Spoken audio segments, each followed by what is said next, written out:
इसवी सन 1647 स्वराज्य उभं करण्याच्या ध्येयाने प्रेरित झालेले छत्रपती शिवाजी महाराज एकामागून एक किल्ले जिंकत होते. आणि मग येतो कोंढाणा किल्ला.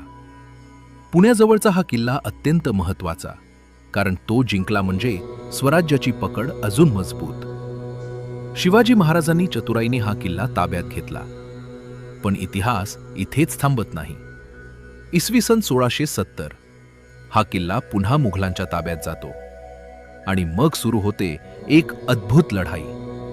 तानाजी मालुसरे, महाराजांचे विश्वासू सरदार, आधी लगीन कोंढाण्याचं मग रायबाचं असं म्हणत ते रात्रीच्या अंधारात किल्ल्यावर चढाई करतात.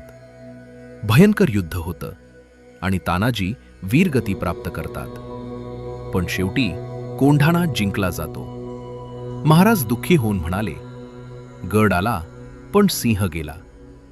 आणि त्या दिवसापासून कोंढाणा बनला सिंहगड. हा किल्ला आजही पराक्रम, बलिदान आणि स्वराज्याच्या स्वप्नाची साक्ष देतो. इसवी सन 1647 स्वराज्य उभं करण्याच्या ध्येयाने प्रेरित झालेले छत्रपती शिवाजी महाराज एकामागून एक किल्ले जिंकत होते. आणि मग येतो कोंढाणा किल्ला. पुण्याजवळचा हा किल्ला अत्यंत महत्त्वाचा, कारण तो जिंकला म्हणजे स्वराज्याची पकड अजून मजबूत. शिवाजी महाराजांनी चतुराईने हा किल्ला ताब्यात घेतला. पण इतिहास इथेच थांबत नाही. इसवी सन 1670 हा किल्ला पुन्हा मुघलांच्या ताब्यात जातो. आणि मग सुरू होते एक अद्भुत लढाई.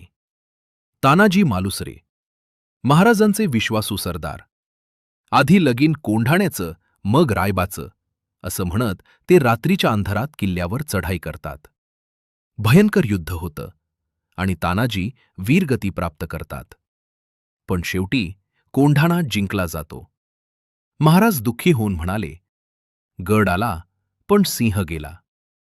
आणि त्या दिवसापासून कोंढाणा बनला सिंहगड. हा किल्ला आजही पराक्रम, बलिदान आणि स्वराज्याच्या स्वप्नाची साक्ष देतो.